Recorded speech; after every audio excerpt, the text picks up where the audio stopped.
Evening టైంలో ఏదైనా వేడివేడిగా తినాలనుకున్నప్పుడు బంగాళదుంపతో ఈ విధంగా స్నాక్స్ చేయండి, చాలా బాగుంటాయి.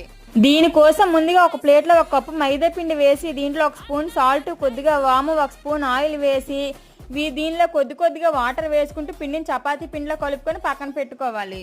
ఇప్పుడు ఉడికించిన బంగాళదుంపలు 2 తీసుకొని దీంట్లో 1 స్పూన్ సాల్ట్, కొద్దిగా పసుపు, కారము, మిరియాల పొడి, మసాలా పొడి, సన్నగా కట్ చేసిన ఉల్లిపాయలు, పచ్చిమిర్చి ముక్కలు, అలాగే కొత్తిమీర, కరివేపాకు, 2 స్పూన్లు కార్న్ ఫ్లేవర్ వేసుకొని వీటిని బాగా కలుపుకొని పక్కన పెట్టుకోవాలి.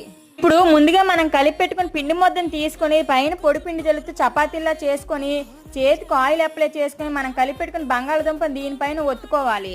తర్వాత దీనిపైన ఇంకో చపాతీని పెట్టి వీడియో క్లిప్ లో చూపిస్తున్నట్టు పలకల్లా కట్ చేసుకోవాలి. ఇప్పుడు ఒక్కొక్క దాన్ని తీసుకొని 2 అంచులను ముందుకి 2 అంచులు వెనక్కి నొక్కు పెట్టి మరుగుతున్న నూనెలో వీటన్నిటిని వేసుకుని గోల్డెన్ బ్రౌన్ కలర్ వచ్చేంత వరకు వేయించి తీసుకుంటే సరిపోతుంది. అంతేనండి, ఇలా సింపుల్ గా స్నాక్స్ చేసేయండి.